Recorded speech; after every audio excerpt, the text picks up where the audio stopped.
Hello everyone and welcome to the Lower Your Shoulder podcast with me, Ben McKelvey. And Jake Robbins. Let's do it.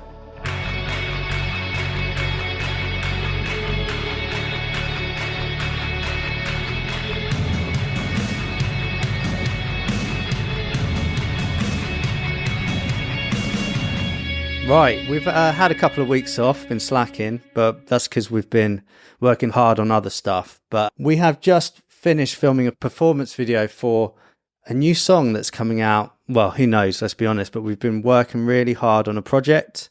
The cat is pretty much out of the bag. The project is called Doubt Kills. It is mine and Ben's new project together. And this has been a long time coming. And we're not going to go too much into the story of Doubt Kills, but what it has done, it has inspired a chat that I want to have with you, Ben, based on the feelings that I got after we finished the video. And it's kind of reinforced why you've got to just keep going and you've got to keep making stuff, because that feeling you get after you set out to do a task which seems doable, but you're trying to push beyond what you think you can do, and then you watch it back and you're like, how have we pulled that off? Yeah. That's not the first time you and I have thought that, and it is just the best feeling, isn't it? That's ultimately every reason to create, because it makes you feel better about yourself, it makes you feel cooler than you are, it makes you feel like, yeah, that feeling, it's like magic. Because when you literally can't connect the dots anymore and you're like, how have we done that? So for me and Ben, this concept of a band been vaguely in existence for years, and it took sitting down with each other to like actually write something. We didn't know how that was going to go, overcome that hurdle. Right, we wrote a song. Okay, now we've actually got to like, what's the concept? What's the band name? What's this? What's that? And then when you get to the end of like what you essentially is the product, and we are trying to really hone in on a product here, and you watch it back, you literally do forget how you got there. Yeah. And that feeling is essentially like magic. Yeah, I think like one of the biggest hurdles we had to overcome was how different putting out music is now to when we first started, because this project is way more like the genre that we grew up in, right? It's like kind of that punk rock sort of thing. But you and I have been in that game for quite a long time, and you never really had to think about much else other than the music. You make a song or you write an album, you might do like a music video, but really it's like you just knock the songs out, you put out an album, you go on tour, sell some t-shirts and rinse and repeat, right? Whereas this time around, we had to think about a lot of stuff. It was kind of like, if we're actually going to cut through and make some noise and get people's attention, we're going to have a whole world built around this thing. And yeah, when you start to see everything coming together, like the music video that we shot the other day, and you look back on it and you're like, oh man, this feels so good. It feels so right. And it's just... I mean, we were literally high-fiving going, how have we done this? I know. Where do you want to start talking about? Do you want to start talking about where we are right now? Well, where we're sitting in? I guess, yeah, we are literally in my studio where we've pulled everything out. And I bought this massive backdrop off Amazon. Where else? Was like, I bought the stands. I was like, yeah, measured it. And it's like, oh, that'll go. It literally just fit.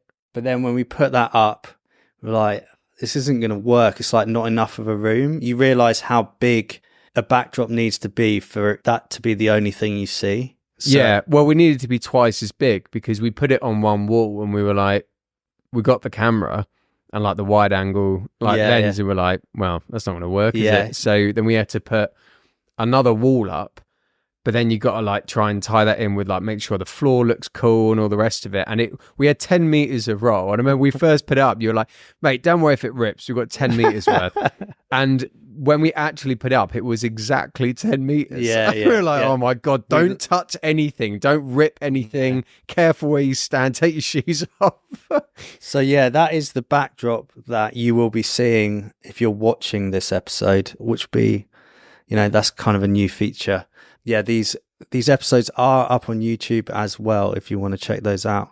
Yeah, so we had to stick them to the wall. And whilst I have been thinking of redecorating this studio for a while, I don't know how we're going to get it down, because we use like double-sided, it's called like, I don't know, it's not quite hard as nails stuff. That stuff is so sticky, man. We put one bit up wrong in the corner and it's still up there, and it's like, mate, that ain't coming down. That's ever. not coming down. That's never coming down. It's so sticky. So all in all, I might just leave it, because it does feel cool, but unfortunately all the stuff does have to come back in here.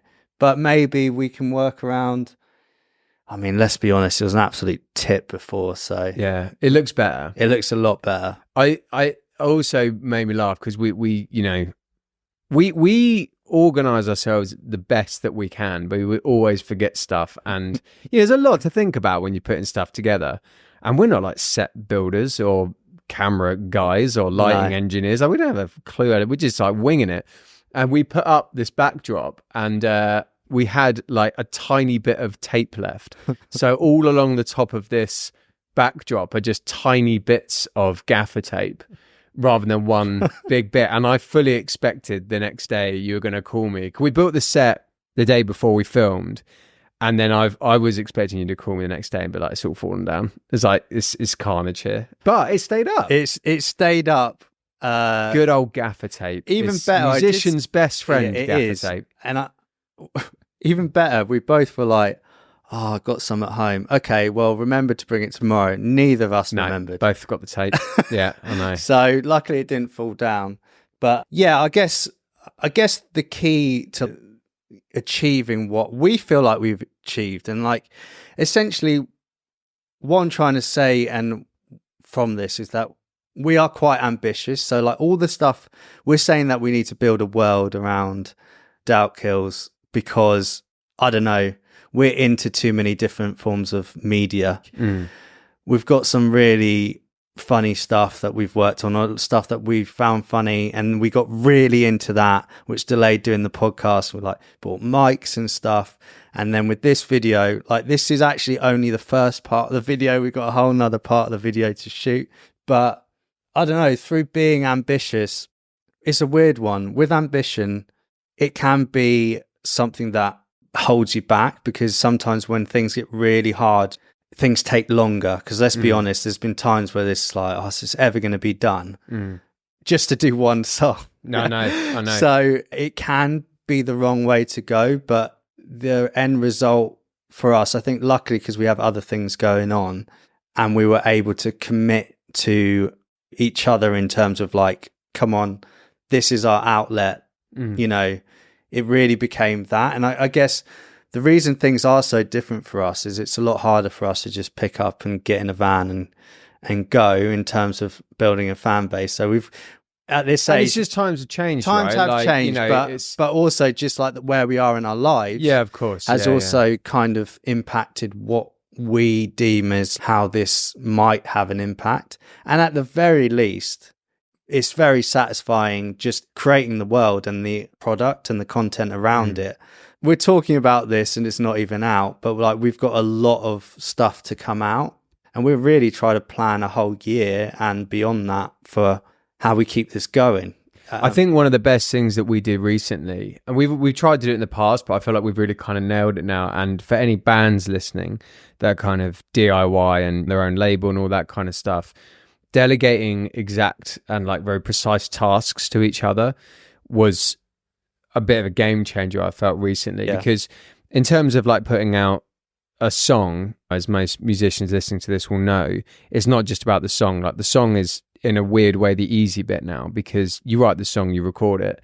Then after that, you need to think about all the promo material you're going to do. Like you got to shoot a music video, you got to do it behind the scenes of that music video. You should do a podcast about that music video. You need to do a photo shoot. You need to then edit all of that stuff together. Then you need to get it out on the different platforms, longer form content for YouTube, then shorter content for TikTok and all that kind of stuff. And you and I using our strengths to be like, right, what are you good at and what am I good at and what do we like doing?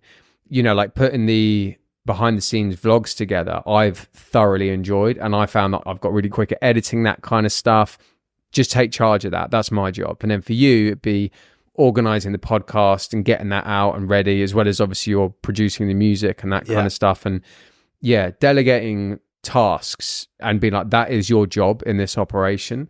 I would highly recommend any creatives to do that. Yeah, I mean, that's really helped. Obviously, if you're doing things on your own, that's a bit more difficult. But if you're in the arts, you've probably got friends around you that are doing slightly different jobs. But if you're in a band, the sooner you can figure that out, the more quickly you can move in terms of everything. Even for us now, we know all this stuff, but it's still quite hard to identify how you define certain roles sometimes. And I think we've only, like you say, just cracked it, where I feel like we are moving a little bit quicker behind the scenes. That's quite enjoyable, because whilst someone's doing this, the other person's doing that, and two things are getting done. What's ironic as well is that I recently did like a day in the life vlog, and I was like, oh, it'd be really cool to like capture all this madness that we do. You know, it's like getting up at 4:30 in the morning and doing this and that, and then be like, right, we're going to do a podcast, and now we're going to do this. But of course, now I need to like sit down and actually edit that. And you're like, that's taking editing time to do it. It's there's so much you can do. And funny. If you can organize it, and also just like learn to enjoy it. Like I never used to enjoy editing video. I'd be like, oh, it's just like, I'm not supposed to be doing this, and I don't really know what I'm doing. And it's like, just get good at it, and then you enjoy it more. It's like anything. I was just going to say the same thing. Never thought I would like the idea of vlogging. I think the word doesn't help. But I think really what it is documenting what you are doing together. And it's just like, actually, when you watch it back for yourself, you're like, oh, that's a really cool thing. I'll never forget that now. I'm glad we've got that. I'm glad we've got that, because you do so much stuff and it just blends into one. And like, I think if you can, it's like any form of content, if you can satisfy yourself, chances are that you'll enjoy it more. And then, you know, if other people enjoy it, it's a bonus. Genuinely, I think that's where we are at now, because we're not even sharing it with anyone yet. We're enjoying all the aspects of it. And people, like, if you're looking for like fans, I really believe that an audience falls in love with the people as much as the music nowadays, or even maybe even more so. So if you can take people on that journey and be like, oh, look what this guy did and look how hard he works, and it makes you like the music more. Do you know what I mean? Like, and I think it's important to document all that stuff. Absolutely. I think you do have to figure out like what's your version of documenting, because for us, we are not taking ourselves too seriously. We're not trying to be necessarily credible in terms of, we are just who we are, and we're just trying to show, you know, this is what we do. We really enjoy what we do. If you are more about the music, so like you have to find a way to tell the story in terms of, if you're not so much of like a charismatic character, you have to find your version of documenting, whether it's like, I don't know, getting really deep into the process of how you make a certain sound. That is as much, for some people, if they're into you based on that, that's what they're going to get into. What we're saying from our point of view is probably going to be slightly different for other people who have maybe like quieter sounding music, or you do have to figure it out for yourself. But if you can just work out what you enjoy, maybe it's you get a certain camera which you just really love the feel of how it is in your hand, whether it's disposable and you just click it and it's done with, and it gives you cool images. Like, you've got to find your way of doing it. But yeah, I feel like for us, we've cracked it at the moment, and I just actually want to just do more, because I've realized over the years we've done a lot of stuff and probably people don't realize what we've done.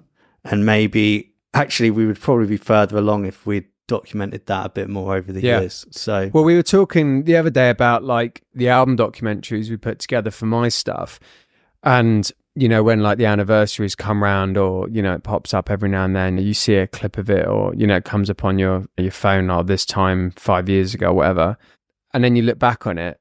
There's a couple of records that we've done that we didn't document, that I can't remember the process at all, and it's such a shame, because it would be really cool to watch that back. So even if it is just for yourself, it's worth doing. Yeah, you know? Absolutely. If it helps, think of it like an old school home video. Yeah, Like, yeah. it is like that. And you can be like, oh, where's the time gone? Yeah. Which is the negative aspect. It makes you smile and you're like, oh, that was really cool. We did that. Just a quick break with a shameless plug here to let you know that we have some merchandise over at loweryourshoulder.com. If you would like to get 20% off your first order, please sign up to the mailing list and you will get that 20% off. Yes, that's 20% off hoodies, t-shirts, trucker hats, you name it. We really appreciate your support with the podcast so far. So let's keep it going. We'll see you over at loweryourshoulder.com. Let's get back to the episode. Let's go back to the video that we shot itself. Yeah, the video we just shot was essentially a very simple performance video. We set out some goals and we decide on what we're going to try achieve. It might not end up like that. Part of me is like, we've got one video, but that isn't what we were trying to do. So the rest of the video might become a separate video, but we've also realized recently for us, it's more important just to put yourself in the situation, block out the time, Kind of see what happens. And see what happens. Yeah. It's very rare that we finish and aren't like, oh, that actually came out better than I thought. That's exactly what we planned. Yeah. I mean, even when we did a shot at the end of the video where we just kind of held the camera, didn't plan any of that. No. And I don't know if was that your idea to do that? Or yeah, I wanted to do it. It felt like we'd got it. I was like, we don't need to do that. Yeah. And you're like, come on, let's just try it. And we're just dancing around like a couple of prats arguing over camera. And actually, all you need is like 2 or 3 really good shots. And we looked back on it, we're like, I'm so glad that we did that. It's just, you have to wing it a bit. You do have to wing it a bit. Because actually some of the best shots come from that. The planned stuff is sometimes just the like foundation of it all. That's what I love. You know, when you're doing a video and you're like, okay, we've basically got it. Let's just try some stuff. That's when you really get the gold. It's funny as well because you had issues with your guitar strap, right? How many times that fell off, I don't know. We didn't even get a full take with it actually on. But then there was a shot. See, if we'd had the option to have like guitar strap locks or figured out a way to actually sort it out. So rookie anyway, not to have them. But anyway. But then we got a shot where you were kind of rocking out and just before the bridge when it breaks right down, the strap fell off and then you just got right into the camera and it's probably the best shot of the video. Yeah.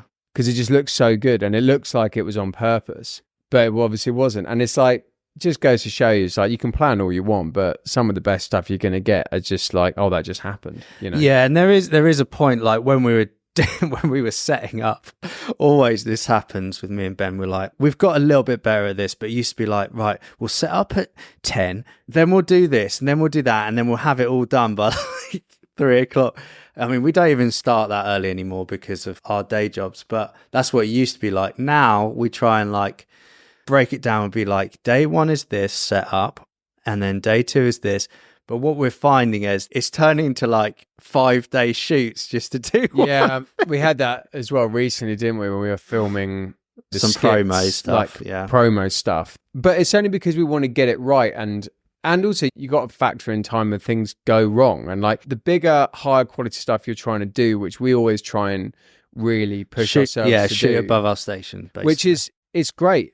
But yeah, we don't know how to run everything perfectly, and also it's just a lot to remember. So we can do a shot. We did some filming in a car a few weeks ago and we bought all the gear. We had like the bracket and then you'd be driving along and you'd be like, oh fuck, we didn't charge the camera, and then you'd be like, oh, we can't go down that road, it's too bumpy. And then you look back on it and you're like, oh, it was perfect like sound wise, but then the videos thing, and then it'd be like, oh, the mic has run out of battery that's doing the audio, and it's like, actually we didn't even use any of that. Oh yeah, we didn't even know using it. But you know what I mean, it's like, I know, it's you learn and you just gotta go for it. Like just have to just dig in and just be like this stuff. And we ordered these lights for the shoot, we don't have a fucking clue how they worked. We're like looking at it and we were like, oh, we've got to download an app to use these. And like I just figured out how to turn it on by accident. And then we were like, oh, it looks great, but it's pink. And we need it to be white. And we're like,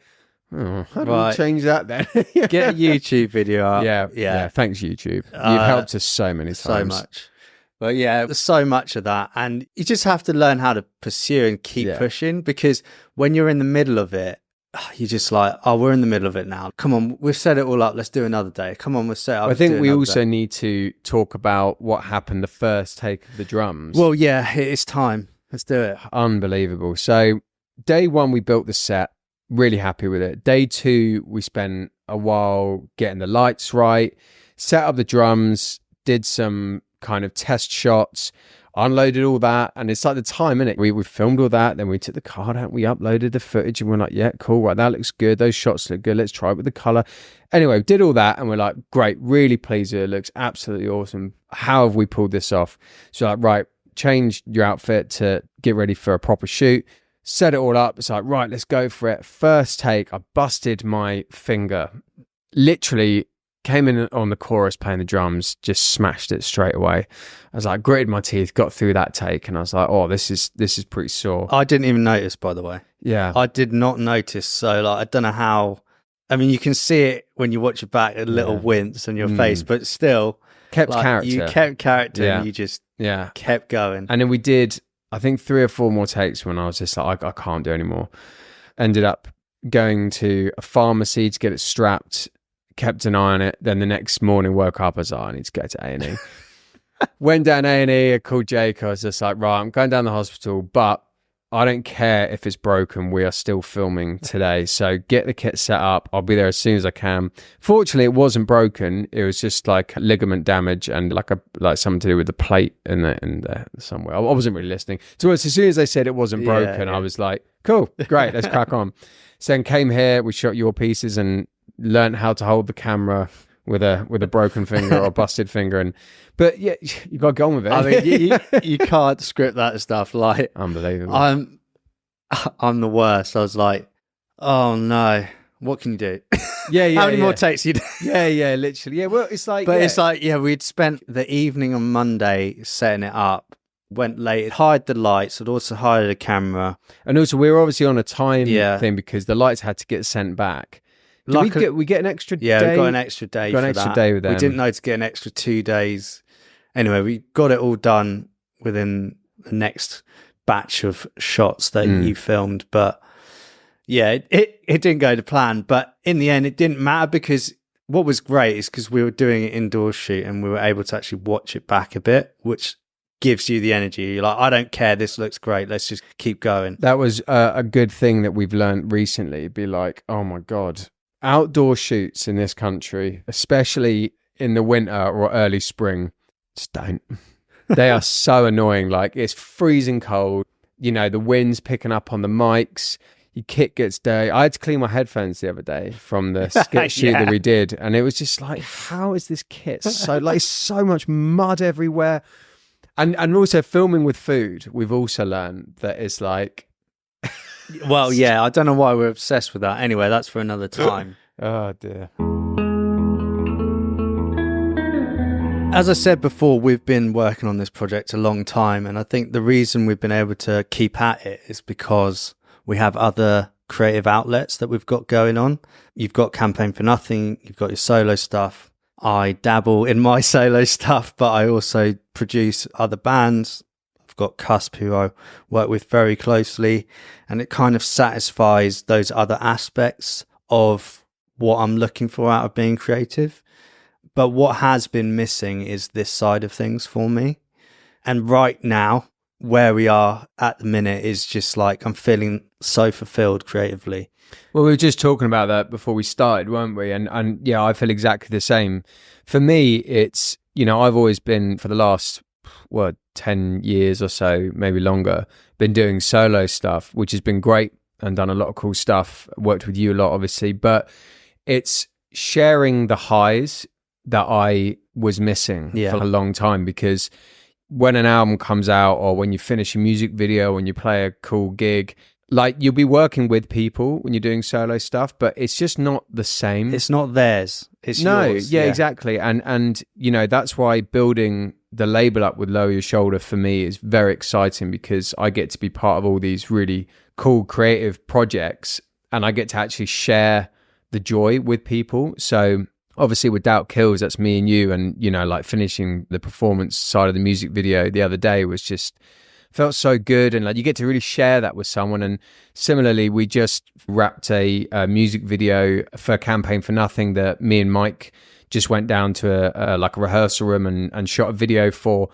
And yeah, again, you get to share that joy rather than just doing it on your own. Yeah. I've loved doing the solo stuff, and I'll probably always do solo material in one form or another. But yeah, that's what was missing for me. I've realized that recently, how much I love that and how much I kind of really crave it now. And it's probably why we're so kind of driven to make more and more stuff now, because you've got some solo stuff that you put out and more kicking around, but it's hard to have that drive when you don't get to share it with someone. You don't have the other person going, oh, have you done this yet? Have you done that yet? Yeah. And for anyone who's like you were doing solo stuff on your own for a long time, to have that internal drive, I admire so much. I do a lot of work, when it comes to production and stuff like that. But yeah, I found, particularly with Vincent George, when my real musical role has been producing, I found it hard to really be okay, you got to get it done, because there's not really anyone and I'm now trying to get you to give me that, so I have someone to be like, come on, get that done. But I think that's the difference now with Vincent George, is that I feel it will be more exciting because it's not just you putting out solo stuff, it's us putting a record out on the label. So actually, I feel like when the next Vincent George single comes out, whenever that is, that I'll be part of that in a sense, because it'll be putting out through the label. So I'll be like, oh, cool, let's try and do this for that. Think of some ideas together, and then we kind of get to share. Yeah. Rather than before, we were kind of running the label together. It was like, this is my solo thing on my label, selling my merch and whatever. And it's kind of like, you've been part of that journey for a long time, but just a kind of... It would be like, come in, record it, have it produced, mixed, right, see you later, mate. I'm going on tour for a month or whatever. Go do what you want with it. See you next time. It was, I would try and obviously I would always say suggestions and stuff like that, but it wasn't quite that. But I think the main thing for me with Doubt Kills and then Vincent George is they are very clear different routes for my creativity. Also then producing, I like producing a certain thing, which I feel I'm good at and satisfies a certain thing that I'm looking for. And then for the creative projects for myself, I want to try push them further aside to almost be uncomfortable, because we haven't really spoke about this, but again, going back to the video, that part of what we've created with Doubt Kills is that for this project they're not essentially proper characters in terms of actually being in the band, but as it unravels and we start putting stuff out, you'll see what we've created. But it's really fun because we have essentially developed roles which we get to either feel cool or lame. You'll see what we mean. You'll see what we mean about that. And we're trying to take influence from both extremes, make ourselves feel cooler and then also not take ourselves too seriously and be able to take the piss out of ourselves. Because at the end of the day, we're still aspiring to do something which, let's face it, we don't have millions waiting to hear it, but it means a lot to us. And I just feel happier for doing it. Being honest, having these essentially pillars of different things. Yeah, it feels amazing, man. It just feels really cool. I really love the getting into character when we're making stuff with Doubt Kills. When me and you are writing in the studio, obviously it's just, or sitting down to talk about it like we are now, we're obviously just ourselves. But whenever we're, when we did a photo shoot or we did the music video, we filmed the skits and we made the content, we got to actually be the characters. It does take a skill that took me a long time to do when you have to wear the different hats. But once you get comfortable at doing that, it does make life a lot easier. So for me, take for example, this morning, I just had my label head on. I was editing, I edited a behind the scenes vlog for the shoot that we did. I finished up the Campaign for Nothing music video. I was colouring it and that kind of stuff. And it's right, I'm going to schedule this out, send the vlog over to you to have a look at. But cool, right, let's get that. And you just get in that work mode. Then we come over here and it's cool, now we can relax and be ourselves and have a chat. And then if we were doing Doubt Kills later on, it could be cool, you get in that mind frame. You're right, now I'm here for this job. Yeah. And it is a bit of a mind fuck. Yeah. But once you lean into it and you just enjoy it, I found that, it was just more enjoyable, obviously, It is. you know.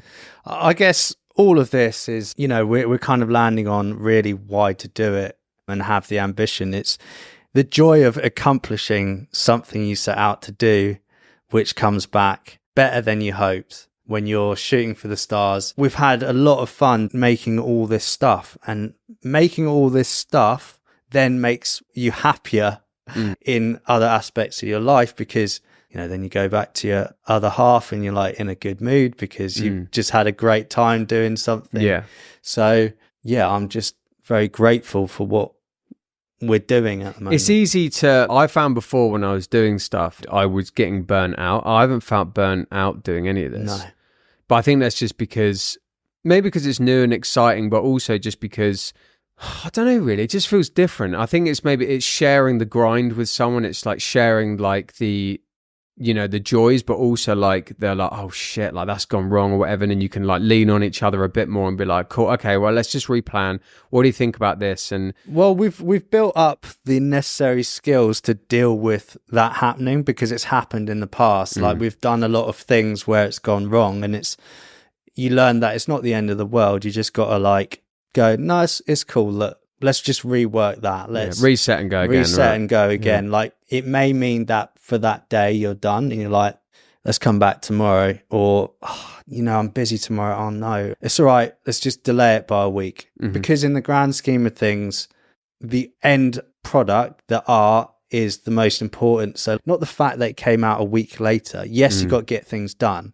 If you're trying to push to get things done, there's no shame in your diary being busy, because like we've said, we're in our mid-30s, like it's hard to find the time. So when things go wrong, it can be frustrating, because you're like, I just want to get this out. And whilst I do feel like that, I also feel quite comfortable in the fact that we are creating something that in years from now we can look back on and be proud of. So that kind of keeps perspective. And also, we're trying to now plan for years to come, which means that I've been trying to get better at this, not just looking at the short term. I think we mentioned this before. I'm very short term in terms of I'm always head down just working, and I work as hard as I can, but sometimes don't lift my head up. So then when I have a bad day, that really impacts me more than it probably should, because I don't have perspective on where things are going. But I feel recently, because we've been talking about next year and longer term projects, of where we want to take this, and just like how we keep doing this going into our 40s and 50s and what that looks like, it allows you to keep perspective. And when you don't feel like time is working against you, then as well, you can actually be like, oh, this is going to be great. And when it's just funny, because when you're younger, like in your teens, you're just like, and I wish someone told me this, because all you hear is they're the best times of your lives, which they are, but it makes you feel time's running out. That's all you feel. For me to quote unquote make it, it's like, my advice to anyone who's just making stuff is plan for the long term. Figure out a way to keep doing it for 20 years and allow it to build and build and build, because then it doesn't matter how slow the build is, you're going to get to your end goal. Visualize what that is. I'm very good at giving advice, but it takes me a long time to adopt it myself. That's really helped recently, is starting to change. Like week by week is not the way to go. No, I've always been very like long term. You're good at that, 100%. Goal like setting, because what I tend to do is at the beginning of the year, I'll just map out what I want to achieve. And one thing I learned over the years is that you can't control what people think of you or if they'll like what you're putting out, but what you can control is your work output. If our goal was to have 10,000 people listening to this podcast, we can't really control that. They're either going to listen to it or they're not, unless we sat 10,000 people down and fucking made them listen to it. But what you can do is you can be like, okay, if we can get 20 podcasts out this year, we'll get better at doing a podcast, right? And then next year, we need to do 30 or 40 podcasts. So we need to map out a way that we can do that as efficiently as possible. Look at the episodes people are enjoying the most, maybe do more like that kind of stuff. same with music. I'll look at things and be like, okay, how many, I mean, I'm moving away from solo stuff for a bit while we get the other projects off the ground. But in terms of the label, I would say, okay, how many songs did I put out last year? And I think it was, I don't know how many it was actually, I should know that, but whatever, let's say if it was 20 songs, I just try and do 10 to 20% more every year. So I'd be like, okay, well, I want to put out, 20, 24, 25 tracks this year, whether it's my stuff, Doubt Kills, Campaign for Nothing, whatever. And then after that, it'll be a case of us doing more, but also working with other artists to then say, okay, maybe we can put out some songs with more bands on the label and stuff like that. And it doesn't matter if it's books you read to get yourself better at articulating yourself through words and songs or whatever it is. But long term, I think is if you can map that. And also when you do have a bad week or even a bad month, we were saying the other day when we were like, the podcast is late or whatever. And I was like, mate, we didn't even have a podcast at the start of this year. Let's do 20 episodes this year. If we do 20 episodes of a podcast, we didn't have a podcast a few months ago. And that's pretty good.